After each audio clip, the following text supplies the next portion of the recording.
Excellent.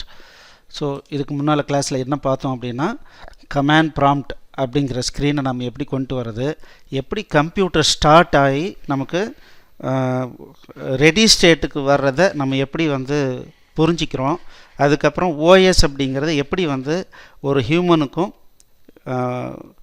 நம்மளுடைய கம்ப்யூட்டருக்கும் இன்பிட்வீனில் இருந்து எப்படி ட்ரான்ஸ்லேஷன் நடக்குது அப்படிங்கிறத பார்த்தோம்.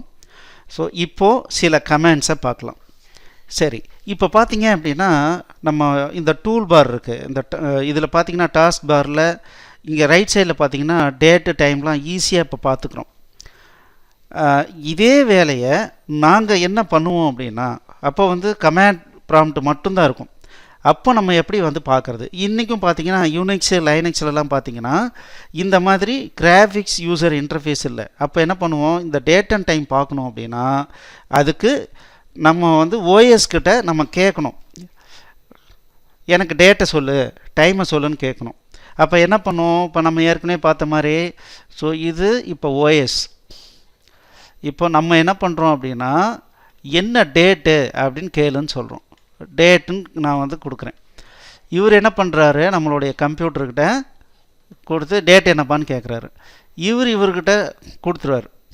இவர் நமக்கு டேட்டை ரிட்டர்ன் பண்ணிடுறாரு.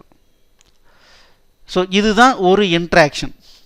ஸோ நம்ம ஓஎஸ்க்கு இன்ஸ்ட்ரக்ஷன் கொடுக்குறோம், ஓஎஸ் இன்டர்னலாக ஹார்ட்வேருக்கு இன்ஸ்ட்ரக்ஷன் கொடுக்குது, அங்கேருந்து ஒரு ரிசல்ட் வருது. அந்த ரிசல்ட்டும் நமக்கு புரிகிற மாதிரி இருக்காது, அதை கன்வெர்ட் பண்ணி நமக்கு புரிகிற மாதிரி மானிட்டரில் டிஸ்பிளே பண்ணுறது இந்த ஓஎஸ்னுடைய வேலைன்னு பார்த்தோம். அதில் ஒரு முக்கியமான கமாண்ட் என்னென்னா டேட் அப்படின்னு ஒரு கமாண்டு, டைம் அப்படிங்கிறது ஒரு கமாண்டு, வெர்ஷன் அப்படிங்கிறது ஒரு கமாண்டு, சிஎல்எஸ் அப்படின்னா கிளியர் ஸ்க்ரீன் அப்படின்றது ஒரு கமாண்டு. இது எப்படி ஒர்க் ஆகுதுன்றதை இப்போ நம்ம பார்க்கலாம். ஸோ இப்போது நான் கமாண்ட் விண்டோ ஓப்பன் பண்ணிக்கிறேன். இப்போ எனக்கு டேட் என்ன அப்படின்றது தெரியணும். நான் DATE டேட்டுன்னு அடித்து என்டர் அடிக்கிறேன். ஸோ இப்போ அடித்தேன் அப்படின்னா என்ன வருது, கரண்ட் டேட் இஸ் 11/4/2017. அப்போ இன்றைக்கி தேதி என்ன, 11/4/2017. இந்த டேட் கமாண்ட் இன்னொரு வேலையை பண்ணுது. என்ன பண்ணுதுன்னா, என்டர் த நியூ டேட், நீங்கள் டேட்டை மாற்றணுன்னா டேட்டை என்ட்ரி போடுங்க அப்படின்னு கேட்குது. இப்போ பார்த்தீங்கன்னா நான் என்ன பண்ணுறேன், 12-04-2018 நான் அடிக்கிறேன், என்டர் அடிக்கிறேன். இப்போ என்ன சொல்கிறான், a required privilege is not held by the client. அதாவது இப்போது இந்த விண்டோவை நான் நார்மல் மோடில் ஓப்பன் பண்ணியிருக்கேன், நார்மல் யூசர் மோடில் ஓப்பன் பண்ணியிருக்கேன். இந்த மோடில் என்னால் சிஸ்டத்தினுடைய டேட்டை மாடிஃபை பண்ண முடியாது, அதுதான் ப்ரிவிலேஜ் இல்லை அப்படின்னு சொல்லுது.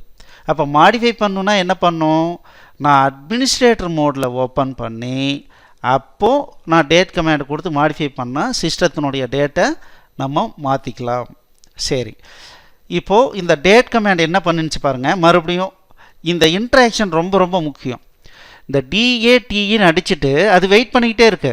எப்போ ஓஎஸ்க்கு கமாண்ட் பாஸ் ஆகும் அப்படின்னா நம்ம என்டர் கீ பண்ணால் மட்டும்தான் பாஸ் ஆகும். அது வரைக்கும் என்ன பண்ணணும்னா நம்ம எதை வேணாலும் டைப் அடிக்கலாம். டைப் அடிச்சுட்டு எப்போ என்டர் கீ ப்ரெஸ் பண்ணுறோமோ அப்போ தான் என்னாகும், ஓஎஸ் அதை வாங்கி இன்டர்ப்ரெட் பண்ணி அதை அப்படியே ஹார்ட்வேருக்கு கொடுக்கும்.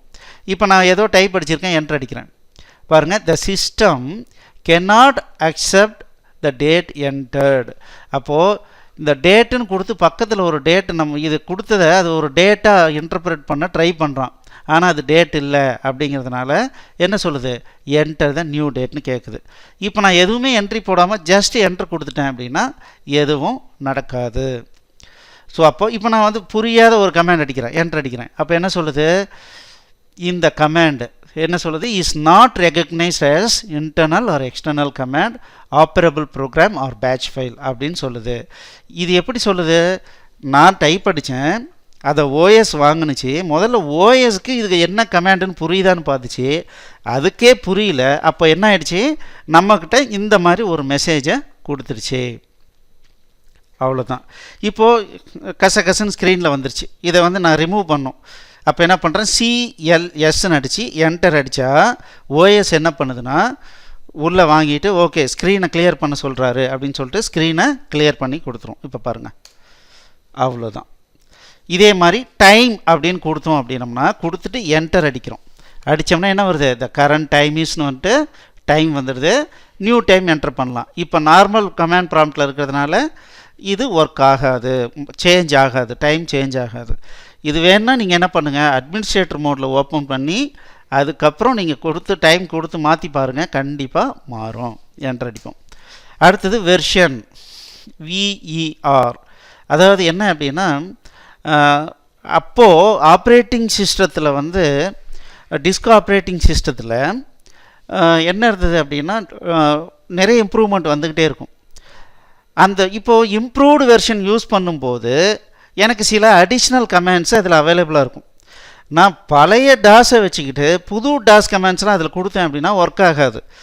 நம்ம வந்து கன்ஃபியூஷன் ஆகிட்டே இருப்போம். என்னடா ஏன் இந்த கமெண்ட் நேற்று அந்த மிஷினில் ஒர்க் ஆச்சு, ஏன் இந்த மிஷினில் ஒர்க் ஆகலை அப்படின்னு கன்ஃபியூஷன் ஆகிட்டே இருக்கும். அப்போ என்ன சொல்லுவாங்கன்னா வெர்ஷன் என்னன்னு பாரு அப்படின்னு சொல்லுவாங்க.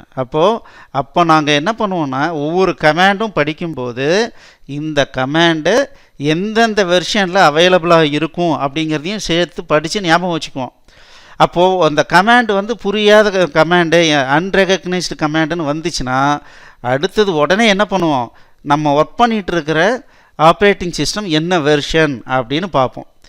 பார்த்தீங்க அப்படின்னா நாங்கள் யூஸ் பண்ண disk operating system final version என்னென்னா 6.0. அதுக்கப்புறம் அது டெவலப் ஆகலை. ஆனால் அதையே என்ன பண்ணிட்டாங்கன்னா இப்போது விண்டோஸில் மாற்றின வாட்டி அது 10 வரைக்கும் டெவலப் பண்ணிட்டாங்க. அப்போது அதே டாஸ் தான் இப்போ 10, ஆனால் என்னவா மாறிடுச்சு, மைக்ரோசாஃப்ட் விண்டோஸ் வெர்ஷனாக மாறிடுச்சு. அவ்வளோதான். இப்போது வெர்ஷன் அப்படின்னு கொடுக்கலாம். இப்போ பாருங்கள் வெர்ஷன், நான் வந்து வெர்ஷன் ஃபுல்லாக அடிக்கிறேன், அது நாட் ரெகக்னைஸ்டு கமாண்டுன்னு வருது. ஸோ வேர் அப்படின்னு கொடுக்குறேன், இது கரெக்டான கமாண்டுன்னு சொல்லுது. இதுதான் இன்ட்ராக்ஷன். பாருங்கள், date, time, version, CLS. So இந்த இன்ட்ராக்ஷனை நம்ம முதல்ல புரிஞ்சிக்கணும். எப்படி ஒரு கமாண்டை இனிஷியேட் பண்ணுறோம், அது எப்படி ஓஎஸ் இன்டர்பிரேட் பண்ணுது, அது புரிஞ்சிக்கிச்சுன்னா எப்படி ஹார்ட்வேருக்கு அது இன்புட்டாக கொடுக்குது, அதுக்கப்புறம் அதனுடைய ரிசல்ட்டை நம்ம எப்படி ஸ்க்ரீனில் பார்க்குறோம் அப்படிங்கிறத பார்த்தோம். நீங்கள் இந்த கமெண்ட்ஸை கொஞ்சம் ஆப்ரேட் பண்ணி பாருங்கள். மீதியை அடுத்த கிளாஸில் பார்க்கலாம். நீங்கள் இந்த சேனலுக்கு சப்ஸ்கிரைப் பண்ணிக்கோங்க, லைக் பண்ணிவிடுங்க. தேங்க்யூ.